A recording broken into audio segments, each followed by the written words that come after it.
Hello, this is Kara from KaraTarot, and today I'm doing a hashtag. I'm not doing many of these, but this one looked fun to me. It's called hashtag Show Me Your Decks, and it was started by Feeding My Soul 1212. I've seen it with a couple different people, and that led me back to her. So excuse me for not crediting the other people whose versions of this I saw. It has 12 questions, I believe, and so I'll just get right into it. Number 1, a deck that you mean to use, but it hasn't seen any time on your reading desk, and why.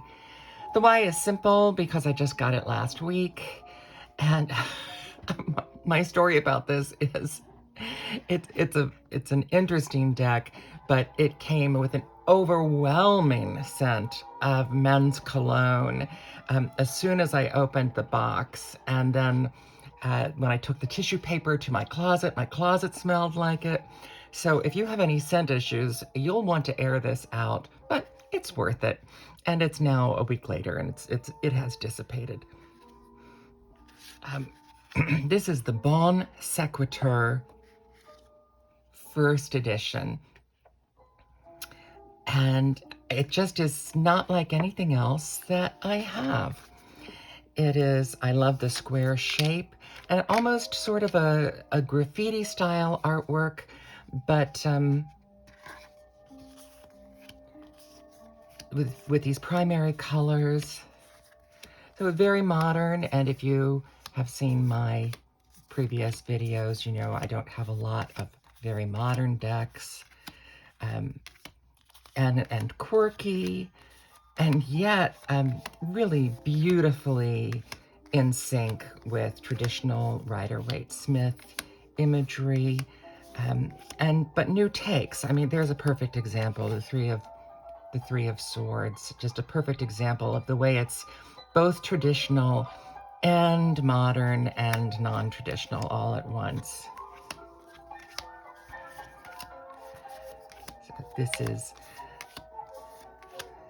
So I always open the box and go through decks right away. For one thing, I want to make sure all the cards are there, because I've had several decks that have come even brand new that are missing a couple cards. And I've so far not had any trouble getting a substitute card sent to complete the deck. Just fresh and modern, lovely primary colors. Here's another example, both traditional and modern at the same time. The Five of Pentacles. And it speaks to a different kind of poverty as well. And a variety of ages in the deck, which I always like to see. So the Bon Sequitur, as a play on non sequitur, of course, it's Bon Sequitur tarot deck. It has a nice, really a textured, papery guidebook. And this is by Zephyr Fottenhauer. And then just a small bit on each one of the cards. Not just keywords, but a few sentences on each one of the cards. The second question was interesting. It's such a, what is the 12th deck on your shelf? And for me, it is the Lacenic Tarot.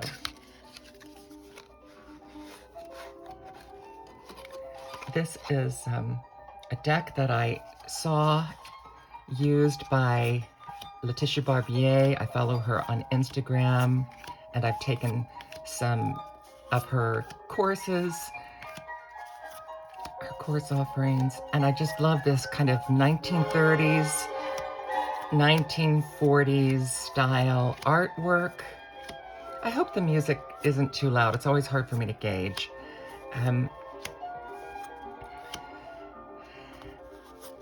This is one of my favorite harp and orchestra performances, and I'll put that information below. You see, the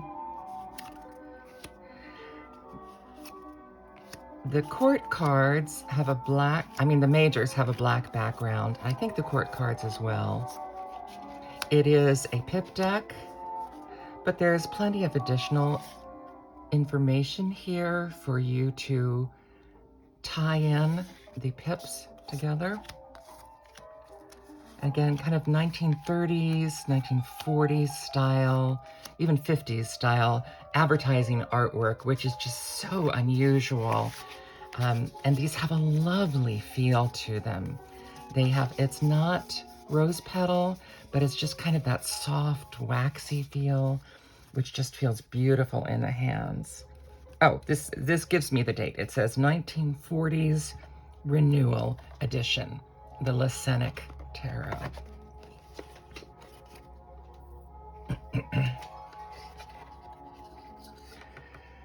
The third deck says a deck that you are considering rehoming. And I knew this was going to be it. This, unfortunately, the Anima Mundi Tarot. I must say, I think the artwork is beautiful. The production of it is beautiful. Many of you will know this deck. Each one of the images is gorgeous, and it's this kind of hybrid between pips, but there are illustrations, but they're not necessarily story illustrations. And I'll just tell you, I go back and forth about this deck. For me, as much as I love the illustration, as much as I connect with the illustration, I find this deck incredibly cold. And I don't necessarily understand it, but that's what it is. You know, as much as I can have warmth for the individual illustration in a reading, I just feel that I get nothing but the textbook definition from these cards, and that could be a matter of timing. I think this is one that at one point I was sure I was going to move it on, and I just love the illustrations so much that I decided it might be one that's worth keeping solely as a collector deck that I don't use. I do have a few that are like that, and this may become that for me. This is the Anima Mundi. I will say I have heard other people say something similar about this deck. So if you are someone that uses the Anima Mundi and you find it warm and chatty and talkative, I would love to hear that. I'd love to know that there are people having positive experiences with this truly beautiful deck. A deck you don't store in its original box, and why? And for me, that is the Tarocchi of Mr. Freiburg. I have the expansion pack, which makes this a legitimate Minchiati deck. And I say legitimate because some decks have expansion decks which are really just like expanded oracle decks. They don't have all of the traditional Minchiati cards. This one does. So even though technically, because the main deck doesn't follow the historic system, which would have a number of popes, his main deck is much more easier to use from a traditional Rider-Waite-Smith background. The expansion deck is, and then these are pips. They are what I call enhanced pips. The expansion deck does have the traditional cards that you would expect with the Minchiati deck. So I don't keep it in the original box because both of the original boxes are incredibly tight. The original box, I ripped the top of it, just getting them out the first time. Look at these gorgeous colors.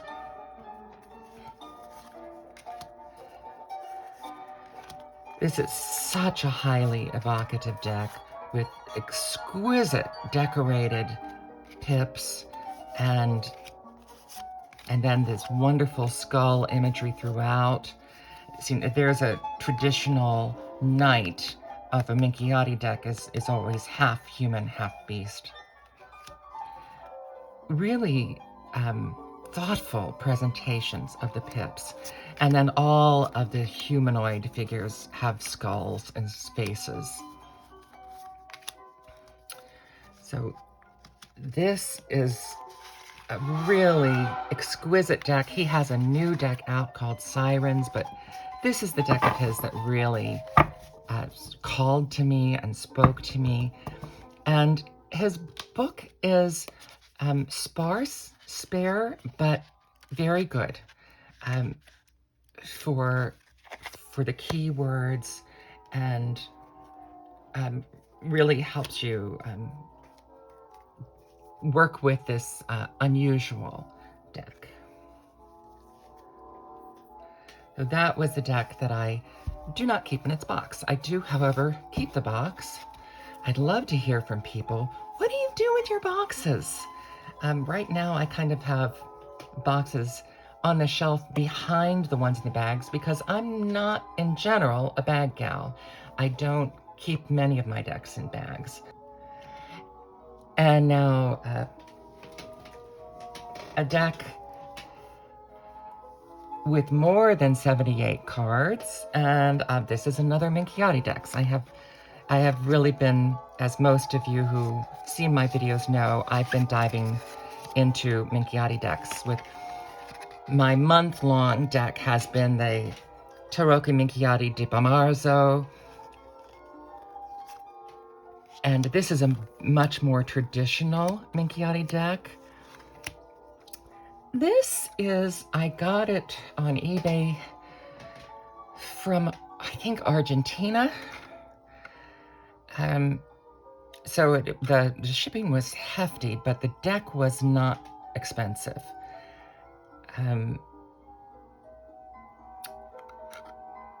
TB07 is the name, and then it has this odd box. And I liked the coloration. It's different from any of the other Minchiati decks that I have. Minchiati decks typically have some illustration on some of the pips. It's a lightweight cardstock.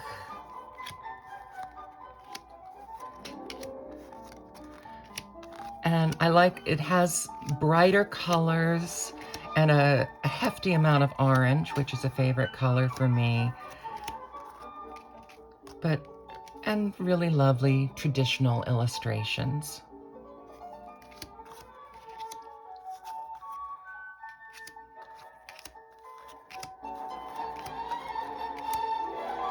So this is, and then it has the zodiological cards and the 4 element cards. So this is another one of my Minchiati decks, and so they have more than 78 cards.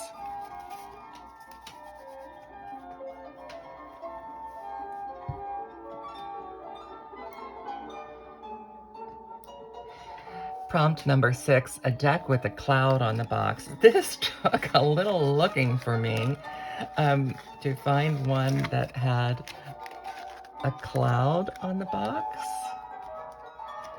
I finally found it.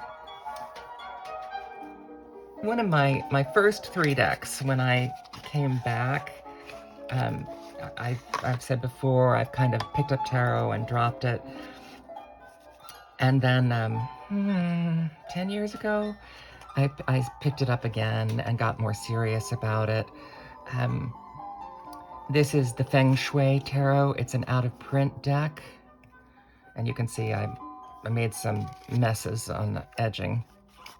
I don't usually edge decks, but this one just really called out for black edging. It has differences in the suits. The suits are the phoenix, the tortoise, the tiger, the white tiger, and,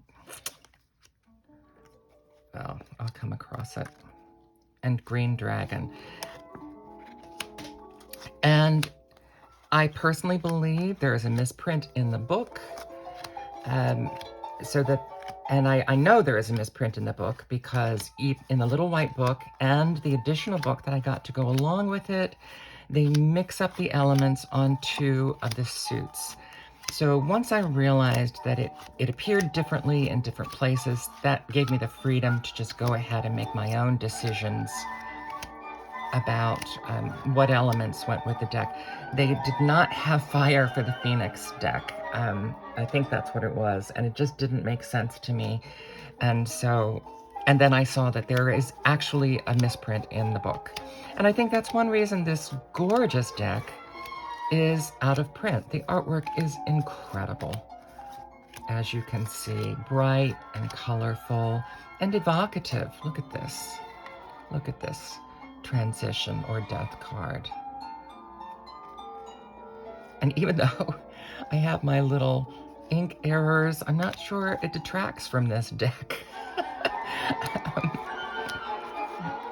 I learned my lesson doing that, but I think it was meant to be.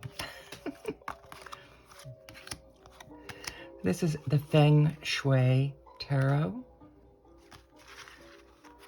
Again, as far as I know, it is out of print. I have actually seen the book that goes with it still in print. The separate large book. It has a little white book, but the separate large book is still in print, but not the deck. I actually haven't seen the deck anywhere. And just know that it'll be a challenge to work out if indeed you do start to work with it. But that was my deck with a cloud on the box. A deck you have never shown on your channel. This is a deck that just keeps waiting for its right time. This is the Manuscript of Initiations Tarot. Other people have done full videos about this. They have commented that it should have been larger, and I agree. It would have been better to have it be larger. It's a marginalia styled deck. But I will say, there is also, and then it's Pippi. There's something about this deck that almost makes the little visuals in keeping with it. It's just like marginalia, which is typically smaller and off to the side. And this text, as I understand it, is not meant to be read. It's more of a text used as a decoration. So in a way, it reverses the typical use. The marginalia is the point, and then the text is just merely decoration. So this is a deck that I think I might have worked with it a little bit.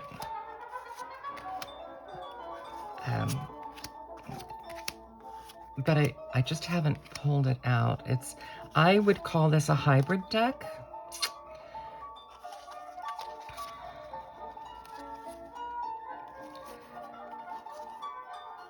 It does rather follow, no, it does have the old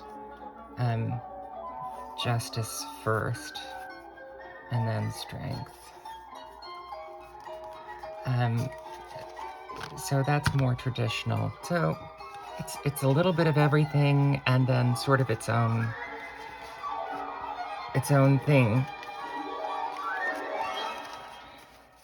So it hasn't been on my channel because I have not yet been called to it.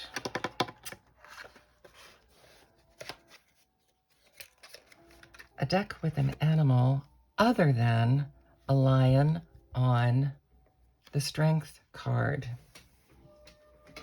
Now, you may think this is funny.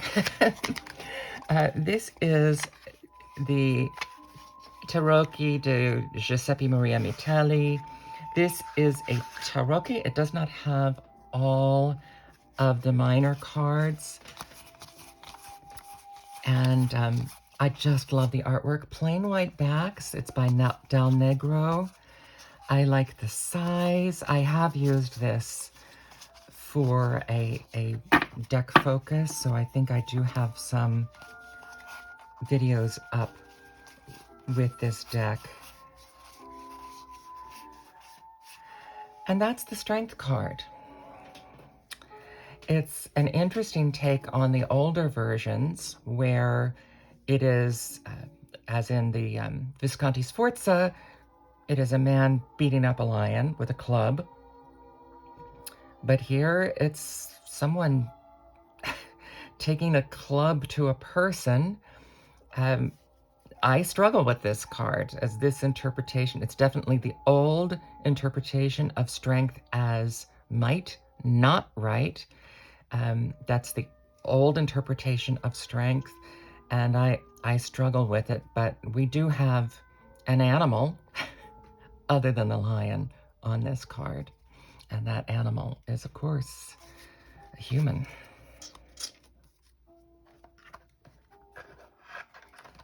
The Mitelli Tarocchini.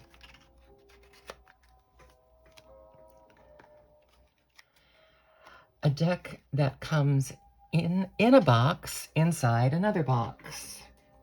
I did an extensive unboxing video of this deck, one of my most beautiful decks. It's a Korean deck by illustrator Kim Da-jeong. I follow her on Instagram.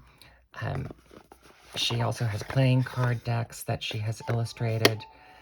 And it comes in a box, inside of a box. And if that weren't enough, she does also have the option to buy a tin box for this deck. So you can get as boxy as you want to get with this deck. Gorgeous gilding on all sides. I miss this deck when I haven't worked with it. It is such a legitimate Rider-Waite-Smith deck. I've said before the book is in Korean, but I haven't needed it because it's so straightforward Rider-Waite-Smith. This Wheel of Fortune card always intrigues me because it looks like a wristwatch to me. And so it adds the element of time into that Wheel of Fortune definition. And then it has, you know, the winner, the loser, almost a death imagery here. This has 2 additional cards, a gold and a black. They are ceremonial colors, and that is something I had to look up.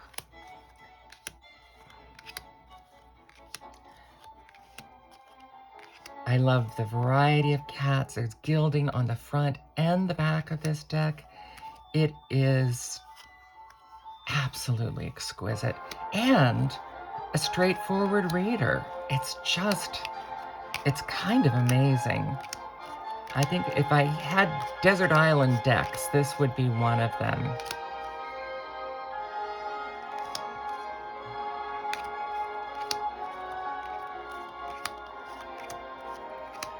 This is the Muse Cat Tarot.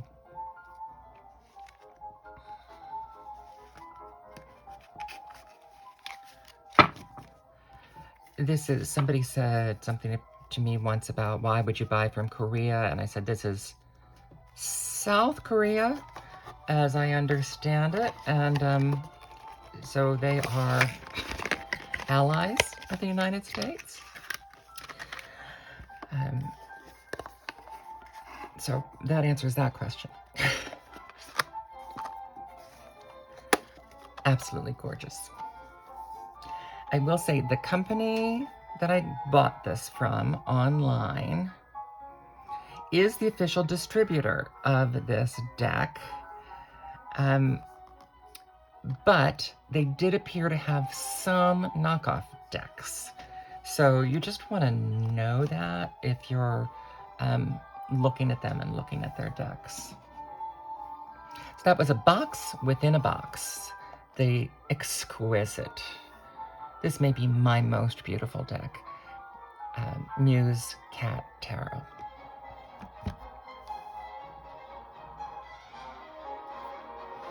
The next is a deck that does not appear in any of your top 10 lists. I didn't have to think about this long. The Dante Tarot. Now, many of you know that I often will get decks that relate to artists. This is clearly influenced by the work of Giotto.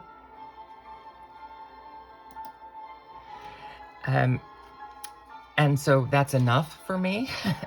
And the fact that this was this was originally the Giotto Tarot, and then it was apparently renamed on the anniversary of Dante's, I think, death. It was renamed to the Dante Tarot. It makes perfect sense to use the artwork of Giotto for a Dante Tarot. This card epitomizes to me the difficulty I've had with this deck. Giotto was known especially for perhaps being the first artist to add emotional expression to the faces of his figures. Before that, they were rather blank, expressionless faces. The pips, as you can see here, are very pippy, and it's kind of, for every new pip, you get a different person. You get a person added. So, you know, with 3, you have 3 people. With 10, you have 10 people. So the rooms get more and more crowded, which I find very funny, actually. And yet, there isn't often a whole lot more to work with. This one has a little more than some. You've got a branch and a snake and a bush and water. You have things going on, but there often in the pips is not a lot to work with. I found previously. The landscapes are all this kind of bleak, kind of deserty landscape, which has never spoken to me very strongly. For people who love the desert, it might be different. So that also is something that doesn't personally give me much to work with. You can see it is traditionally based in terms of the imagery. Yeah, here's another example. The eight of Wands.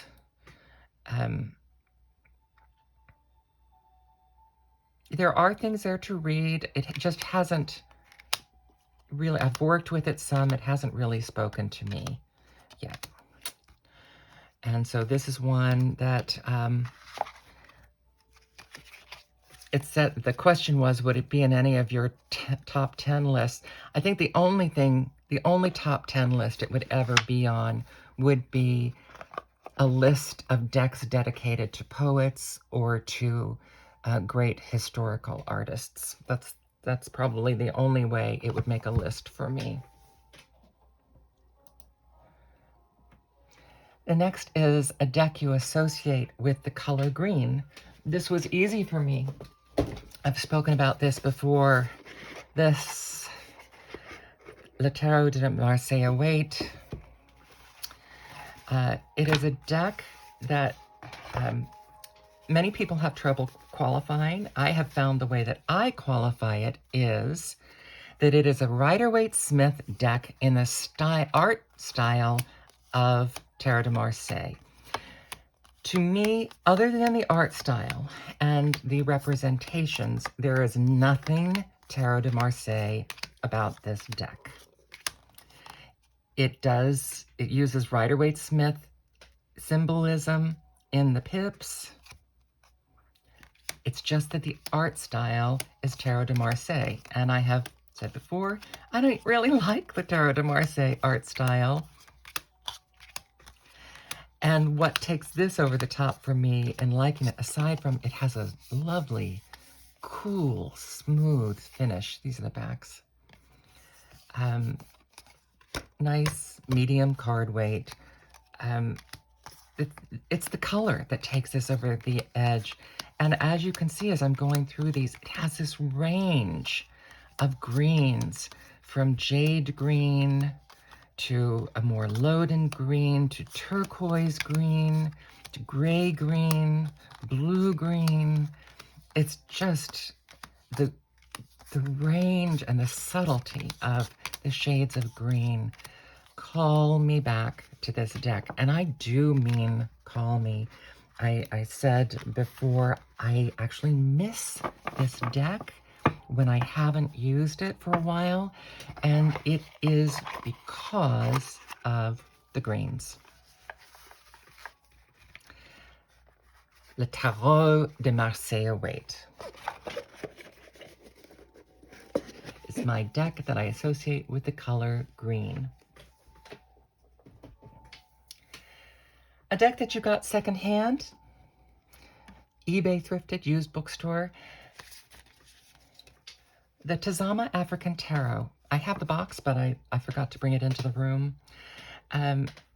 This deck came originally with not only a box, it's all kind of rose petal finish, which is all very tactile, but it also came with, I think, a suede leather pouch that fit the box perfectly. The box is slightly dinged up, which didn't matter to me because this is a deck I could tell I would just use from the representations. It is incredibly straightforward Rider-Waite Smith, using these, a combination of either pictures or drawings of African ancestors, Black history. The faces, they've all been done in black and white. And what I like about that is it unifies the old photographs with the old, like this is clearly more of an old illustration. So by keeping them all in black and white, it unifies those images throughout the deck. So then the gilding and the colors pop. This has this gorgeous, deep, saturated jewel tones throughout the deck. The deck is color-coded by suit. And then the majors have a wide variety of colors. So the pentacles, interesting, the wands have green. The pentacles have this red. The swords have gold. The majors have also pinks and purples.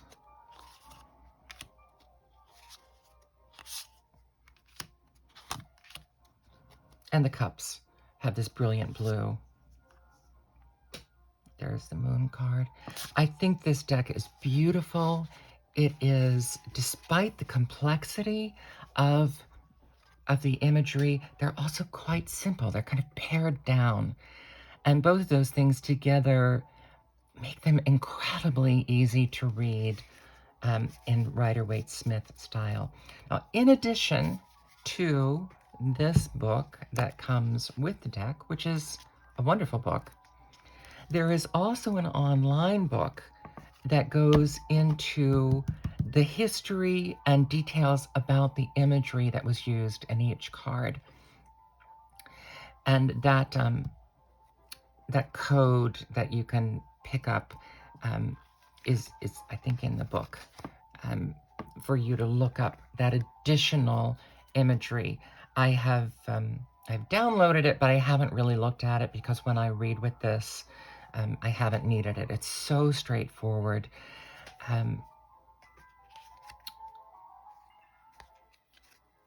Just incredible variety, and I think a really beautiful deck and done just in a brilliant way.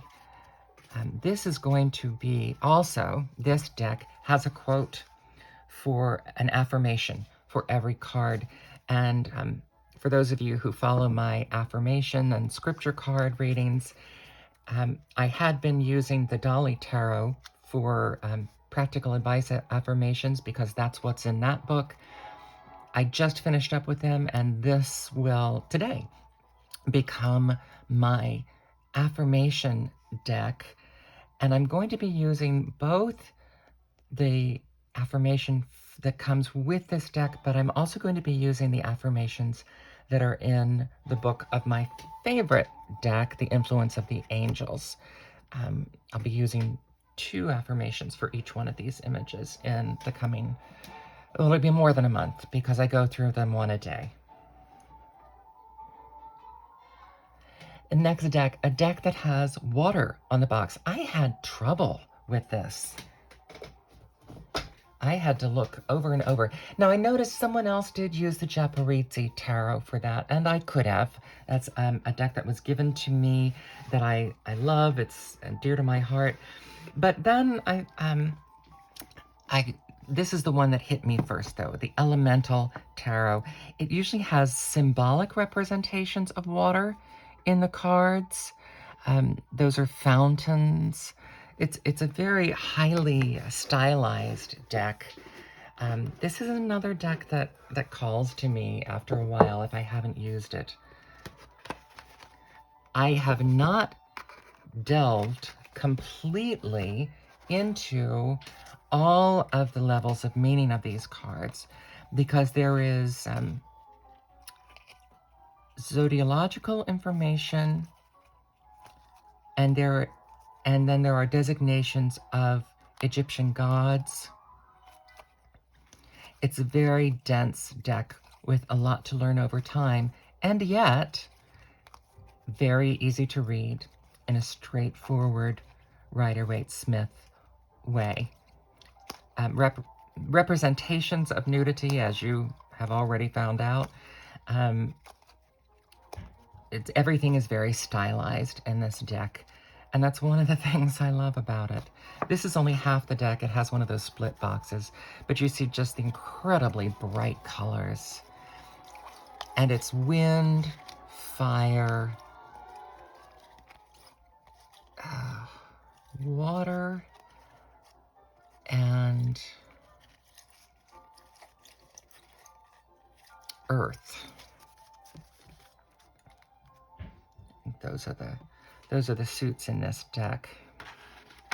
As I said, it reads surprisingly with this very strong imagery that are filled with other symbols. It reads in a very straightforward way. This is an older deck that's been around for quite a while. And you might recognize the art style if you know about the moon cycle cards that combine astrology, moon phases, and goddesses. And it is the same couple that created it, and the same beautiful kind of modern Art Deco style. Just gorgeous.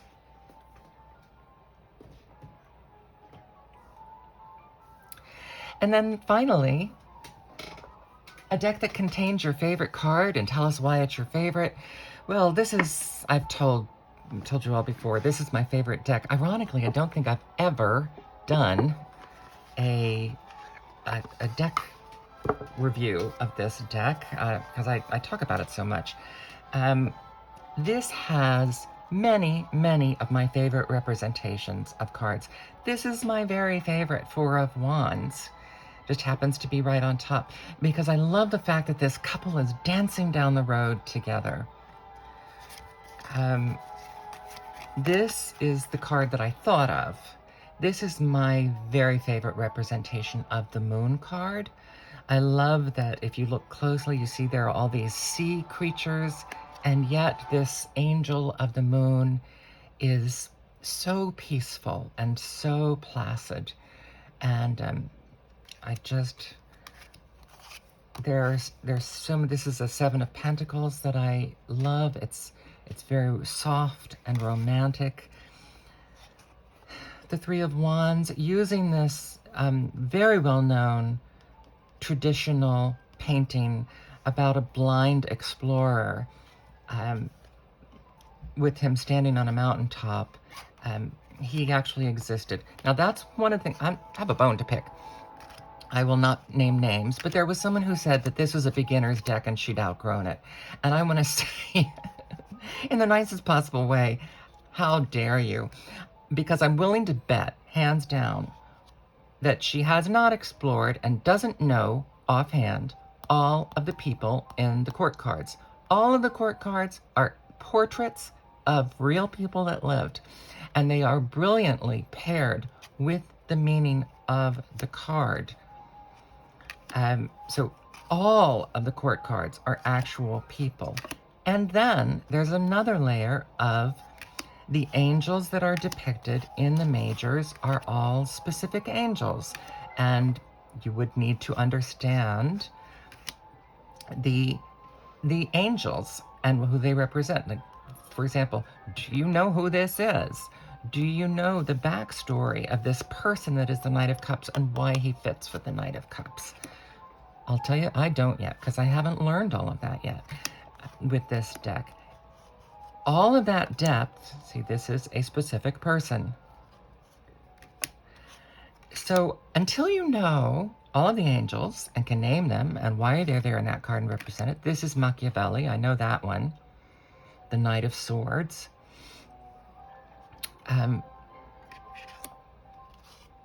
Until you know all of that about this deck, you have no right to dismiss it. And yet, I agree that it is a good deck for beginners, with the caveat that the images are too far from Rider-Waite-Smith to really help you learn the Rider-Waite-Smith symbology. Because it is based in classical artworks, not all of the cards have the symbology that you would want to be able to learn that as a beginner. But it's very beginner friendly because the book is so well written. In addition to the other things that I've mentioned, it has the Minor Arcana numbers card and a suit meaning card that you can pull out and look at. It also, as I've said before, has an angelic message, basically an affirmation for each and every card, which means you can just use it as a pull one oracle deck. This deck, it's why this is my hands down favorite deck. If I had no other deck, this would be the one that I would choose. This is, I believe this one is Abigail Adams. And, you know, keeping the home front as she is during the Revolutionary War. And then this is the other card that I think of. This is not necessarily my favorite card, but this is my very favorite representation of the Three of Pentacles. Probably because it includes a horse. Also, if you notice, like the three people working together includes the horse as one of them. But also it's just like the master, the apprentice, and the horse all working together for the same goal, each having their own job within that dynamic. So again, this deck has so many of my favorite images that it's a no-brainer for me. This is, and actually this is one of my favorites too. This is, I don't remember her name, but for the Eight of Pentacles, this woman was a famous lace maker. This is a portrait of a woman who made lace. And so these are the Eight of Pentacles. She was renowned for her work. And that's the kind of depth. And I actually, next month, I am using this for my deep dive deck. And the reason I am, even though I'm very familiar with this deck and I use it a lot, is I want to solidify more knowledge about the people and the angels that are used in this deck imagery. So the influence of angels is the last of my decks. the deck that contains many, many of my favorite cards, and I've explained why and why it's a favorite deck. So just be warned, if you intend to dismiss this as a beginner deck, I'm willing to bet money you have not learned all the elements of this deck. And much the same as with this deck, it can be read as Rider-Waite-Smith, just as is, but there's so much more that can be learned and added and depth to be added to this. And that's what I like in decks. I like decks that are easy to pick up and then give you a lot more to work with. So thanks for feeding my soul for this hashtag, and I look forward for you to show me yours. This is Kara from KaraTarot. Show me your decks.